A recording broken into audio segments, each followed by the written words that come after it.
முக்கியமான தேவர் சமுதாயத்தை சேர்ந்த முக்குளத்தூர் சமுதாயத்தை சேர்ந்த இளைஞர்களுக்கு நான் சொல்கிறேன், உங்களை சுற்றி நடக்கிற அரசியலை நீங்கள் தெரிஞ்சுக்கோங்க.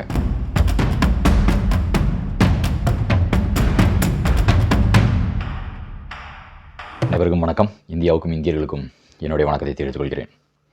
ஷாம் கிருஷ்ணசாமி திருநெல்வேலியில் பேசின பேச்சு மிகவும் வன்முறையை தூண்டுற மாதிரி, இரண்டு சமுதாயத்திற்கும் ஜாதி கலவரத்தை தூண்டுற அளவுக்கு ஷாம் கிருஷ்ணசாமி அவர்கள் பேசிட்டு போனார். அவர் பேசின பேச்சுக்கு அது ஒரு குறிப்பிட்ட ஒரு யூடியூப் சேனலை சார்ந்தவர் பார்த்திங்கன்னா முட்டு கொடுத்து பேசிகிட்டு இருக்கார். அவர் சொல்கிறாரு, நமக்கு புத்திமதி சொல்கிறாரு, நீங்கள் இப்படி பண்ணுங்கள், நீங்கள் புத்திமதி சொல்லுங்கள். நீங்கள் முதல்ல புத்திமதி சொல்ல வேண்டியது அந்த கிருஷ்ணசாமியோட மகனான ஷாம் கிருஷ்ணசாமி தான். ஷாம் கிருஷ்ணசாமிகிட்ட போய் இப்படி ஒரு மோதல் நடந்திருக்கு, ஒரு சம்பவம் நடந்திருக்கு அப்படின்னா அந்த இடத்துல போய் நின்றுட்டு ஜாதிய வன்மத்தை விதைக்கிறதோ, உங்களோட அரசியலை பேசுகிறதோ, எங்களுக்கு ஓட்டு போடுங்க அப்படின்னு சொல்லி கேட்குறதோ, ஒரு குறிப்பிட்ட ஜாதியவே வன்முறையாளராக சித்தரித்து பேசுகிறதோ தப்பு. ஒரு அசம்பாவிதம் நடந்த இடத்துல மேற்கொண்டும் அசம்பாவிதம் நடக்கிற மாதிரி பேசக்கூடாது. படித்தவங்களுக்கு அறிவு இருக்கா அப்படின்னு கேட்டு அவருக்கு போய் நீங்கள் புத்திமதி சொல்லணும். புத்திமதி யாருக்கு சொல்லணும்? அவருக்கு போய் ஒரு மேடையில் எப்படி பேசணும்னு கூட தெரியாம, நீ இன்னைக்கெல்லாம் இந்த மாதிரி உன் அருவாள் மட்டும் பேசாது, எல்லாரும் அருவாலும் பேசு. எப்பவுமே அவனுக்கு தனியா கொலை பண்ற அளவுக்குலாம் தைரியம் கிடையாது. எப்பவுமே கூலிப்படையை கூட்டிட்டு தான் வருவாங்க. அருவா நீங்கள் எடுத்தால் தான் வெட்டுமா, நாங்கள் எடுத்தால் தான் வெட்டுமா? ஏன் எல்லாரும் எடுத்தால் தான் வெட்டும்? கொள்ளையும் ஒரே மாதிரி தான் பண்ணி கொடுப்பான். உங்களுக்கு ஒரு மாதிரி, எங்களுக்கு ஒரு மாதிரியாக பண்ணி கொடுப்பான். இது கூட தெரியாதா? இது மேடையில் என் கீழே இருக்க யாருக்குமே தெரியாதா? அப்போ எல்லாருக்கும் ஒரு சாதாரண ஒரு 5ஆம் கிளாஸ் பையனுக்கு கூட தெரியும் அருவா யார் எடுத்தாலும் வெட்டும் அப்படின்ட்டு. ஸோ இது படிக்கிறதுக்கு எதுக்கு டாக்டர் படிக்கணும்? இதை பேசுகிறதுக்கு எதற்காக டாக்டர் படிச்சுட்டு பேசணும்? இது சாதாரண ஒரு 5ஆம் கிளாஸ் பையன் பேசுவானே, ரோட்டில் சண்டை போடுறவன் பேசுவான், ரோட்டில் என்ன திருசண்டை போடுறாங்களே அவங்க கூட பேசுவான். ஸோ நீங்கள் புத்திமதி சொல்ல வேண்டியது யாருக்கு? ஷாம் கிருஷ்ணசாமி அவர்களுக்கு. அதே மாதிரி நீங்கள் சொல்கிறீங்க, நம்ம நவீன் பாண்டியனோட பாட்டு போட சொல்லி திருவிழாவில் ஆடுறாங்க. நவீன் பாண்டியன் பாட்டு போடுங்க, நவீன் பாண்டியன் பாட்டு போடுங்கன்னு சொல்லிட்டு டான்ஸ் ஆடுறாங்க. அதெல்லாம் என்ன தப்பு?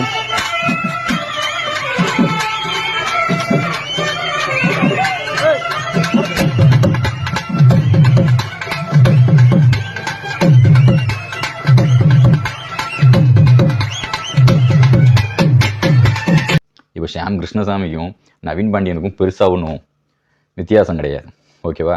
இவர் ஷாம் கிருஷ்ணசாமி என்ன சொல்கிறாரு, நீங்கள் காவல்துறையெல்லாம் விளக்க சொல்லுங்கள், நாங்கள் எல்லாத்தையும் செஞ்சுருவோம், நாங்கள் செஞ்சவங்க தான், பல ஊர்களை காலி பண்ண வச்சவங்க, நாங்கள் பல பேரை காலி பண்ணியிருக்கோம் அப்படின்னு பேசியிருக்காரு. அவர் மேலே வழக்கு கொடுக்கப்பட்டுள்ளது, ஓகேவா? அவர் மேலேயும் ஒரு குற்றம் செய்வதற்கு தூண்டுவது போல் தொடர்ந்து மேடைகளில் பேசிட்டு வராரு. அந்த ஊர்களில், உங்கள் சமுதாயத்தை சார்ந்தவர்களோட ஊர்களில் போய் பேசுகிறாரு அப்படின்னு ஷாம் கிருஷ்ணசாமி மேலே தமிழ்நாடு முழுவதும் புகார் கொடுக்கப்பட்டுள்ளது. அப்போ அவர் யார்? குற்றம் செய்தவர் குற்றவாளி தான். ஆனால் குற்றம் செய்ய தூண்டினவர் அதை விட மிகப்பெரிய குற்றவாளி தானே. இவர்கள் வன்முறையாளர்கள் அப்படின்னா நீங்களும் சிலரை கொண்டாடுறீங்க. தேவர் ஜெயந்திக்கு போயிட்டு வரும்போது அந்த வர்ற வாகனத்தை வழிமறைச்சி பெட்ரோல் குண்டு வீசுனீங்க, அவர்களையும் நீங்கள் கொண்டாடலையா? இப்போ இவர் வன்முறையாளர்னா அப்புறம் இவர் யார்? வன்முறை யார் பண்ணாலும் அது தப்பு தான், அதை தப்புன்னு சொல்லணும்.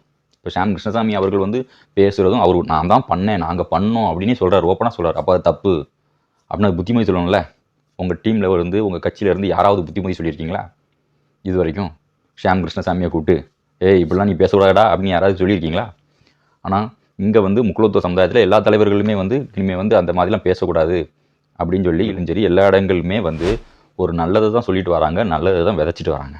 நீங்கள் ஆனால் தொடர்ந்து பொது மேடையில் நாங்கள் அப்படி தான் பேசுவோம் அப்படிங்கிறதே அதற்கோட நோக்கம் என்ன? இரண்டு சமுதாயத்திற்கும் ஒரு மோதல் வராதா அப்படின்னு.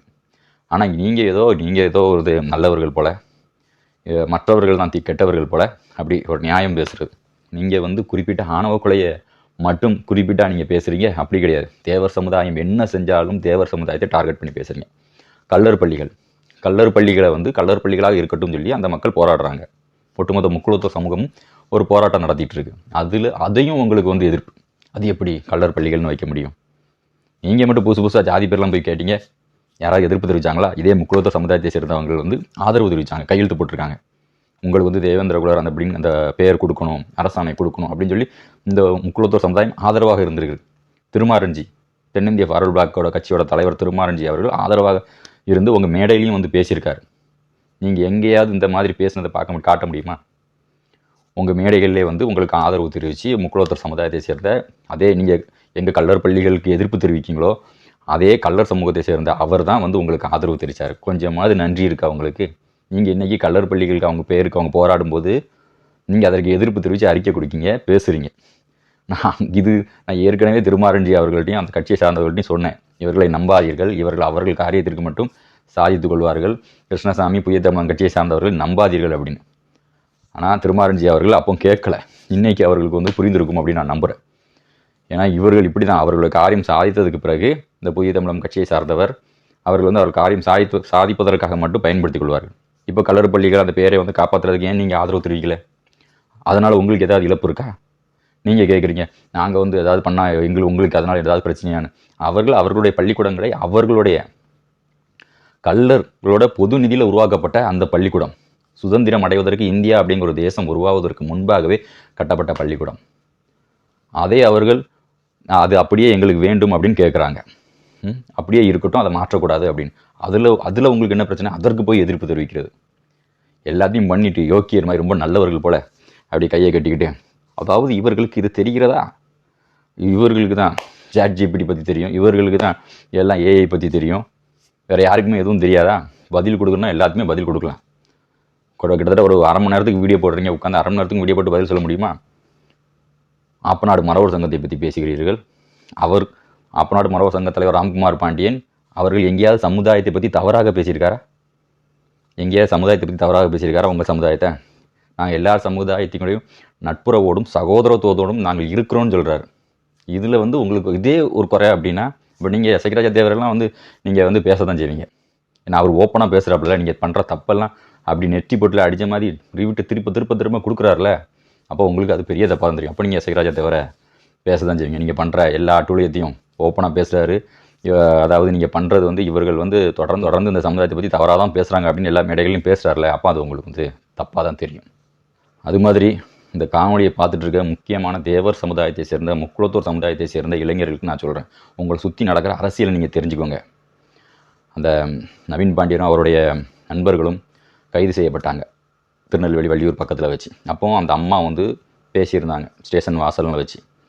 அந்த காணொலியை எடுத்து இவர்கள் போட்டு பாருங்கள், அந்த அம்மா ரொம்ப கஷ்டப்படுறாங்க, சாப்பாட்டுக்கே வழி இல்லாமல் கஷ்டப்படுறாங்க அப்படின்னு சொல்லி அந்த காணொலியை வந்து செப்பரேட் பண்ணிகிட்டு இருக்காங்க. அதை போட்டு நம்மளுக்கு புத்தி சொல்கிறாங்க. அவங்களுக்கு போய் நீங்கள் வந்து உதவுங்க. ஏன் நம்ம உதவாமல் இவங்கெல்லாம் வந்து உதவ போகிறாங்களா? இவங்களாம் வந்து நிற்க போகிறாங்களா? என்னைக்காவது அவங்க நின்றுருக்காங்களா? ஆனால் அந்த காணொலியை நீங்கள் போடுற காணொலியை எடுத்துகிட்டு வந்து இவர்கள் வந்து என்னென்னா நமக்கு வந்து அறிவுரை சொல்கிறாங்க. அந்த காணொலியை எடுத்துகிட்டு வந்து இவர்கள் வந்து நமக்கு வந்து அறிவுரை சொல்கிறாங்க. நீங்கள் சமூக வலைத்தளங்களில் ஷேர் பண்ணுற காணொலி நமக்கு எதிராகவே வந்து நிற்கி. நீங்கள் ஒரு தலைவராக இருந்தாலும் சரி, ஒரு முக்குளத்து சமுதாய இளைஞர்களாக இருந்தாலும் சரி, உங்களை சுற்றி என்ன அரசியல் நடக்கு அப்படிங்கிறத நீங்கள் வந்து புரிஞ்சுக்கோங்க. இதை தலைவர்கள் வந்து இளைஞர்களுக்கு புரிய வைங்க. உங்களை சுற்றி என்ன அரசியல் நடக்கு, உங்களை எங்கே மட்டப்படுத்தலாம், நீ எங்கே விழுவ, எங்கே சறுக்குவ. ரஜினி ஒரு படத்தில் சொல்லுவாப்புல, சறுக்கிட்டாலே அவன் விழுந்துட்டான் அப்படின்னு சொல்லுவாங்கள்ல, இந்த சறுக்கிட்டாப்பா விழுந்துட்டான் அப்படியே போட்டு புதைச்சிருவாங்க. ஸோ அந்த மாதிரியான வேலைகள் நம்ம சமுதாயத்தை சுற்றி நடந்து கொண்டிருக்கு. அப்போ நீங்கள் எவ்வளோக்குள்ள தெளிவாக இருக்கும். அதே காணொலி எனக்கும் அனுப்புனாங்க, அனுப்பி சமூக வலைத்தளங்களில் போடுங்க, யூடியூப்பில் போடுங்க. மக்களே, நீங்கள் உதவணும் அப்படின்னா டேரெக்டாக போய் உதவலாம். நான் அதை பதிவு பண்ணியிருந்தேன். உதவணும் அப்படின்னா நம்ம டேரெக்டாக போய் உதவுவோம். அந்த ஊரில் இருக்கக்கூடிய மக்கள் நம்ம உதவலாம், அதில் எந்த மாற்று கருத்தும் கிடையாது. அந்த காணொலியை ஷேர் பண்ணுறதுல வந்து என்ன கிடைக்க போகுது? சிந்தித்து பாருங்கள். அந்த காணொலியை ஷேர் பண்ணி என்ன கிடைக்க போகுது? இதே இன்றைய இளைஞர்களும் தலைவர்கள் வந்து சொல்லவே மாட்டுறாங்க. அதை ஒரு வாட்ஸ்அப் குரூப்லலாம் அந்த காணொலி வருது, அப்போ அதை எல்லோரும் ஷேர் பண்ணுறாங்க. இப்போ யாருமே வந்து இதை ஷேர் பண்ணாதீங்கப்பா அப்படின்னு சொல்ல மாட்டாங்க. எனக்கு தெரியும், நான் சொல்லலாம் அப்படின்னு பார்த்தா சொல்கிறதுக்குள்ளே எல்லாருமே ஷேர் பண்ணிட்டாங்க. எனக்கும் ஷேர் பண்ணிட்டாங்க, என்ன போட்டு விடுங்க அப்படின்ட்டு. ஸோ உங்களை சுற்றி நடக்கிற அரசியலை புரிஞ்சுக்கோங்க. அதாவது இவர்கள் சொல்கிற மாதிரி நம்ம வந்து படிக்காதவர்கள் கிடையாது. ஆனால் நம்மளை சுற்றி நடக்கிற அரசியலை வந்து நம்ம புரியாதவர்கள். நம்மளை சுற்றி ஒரு அரசியல் நடக்கு, இந்த சமுதாயத்தை வீழ்த்தணும் அப்படின்ட்டு. அதை நம்ம சமுதாய தலைவர்கள் பலரும் நமக்கு சொல்கிறது கிடையாது. சசிராஜா தேவர் அவர்கள் கூட இருக்கிறவங்க வந்து கொஞ்சம் இந்த அரசியலை வந்து புரிஞ்சுருக்காங்க, அதனால் பதில் கொடுக்குறாங்க. ஆனால் எல்லாருமே அதை புரியறதில்லை. பல இயக்கங்கள் பல அமைப்புகளில் இருக்கிறவங்களுக்கு வந்து என்ன நடக்குன்னே தெரிய மாட்டேங்குது. ஸோ கண்டிப்பாக இந்த மாதிரியான விஷயத்தில் வந்து கான்சன்ட்ரேட் பண்ணுங்கள். உங்களை சுற்றி நடக்கிற அரசியலை புரிஞ்சுக்கிட்டு ஒரு வீடியோ ஷேர் பண்ணுங்கள். நன்றி. மீண்டும் ஒரு காணொலியில் நான் உங்களை சந்திக்கிறேன். நான் சந்தனா பாண்டியன். ஜெய் ஹிந்த்.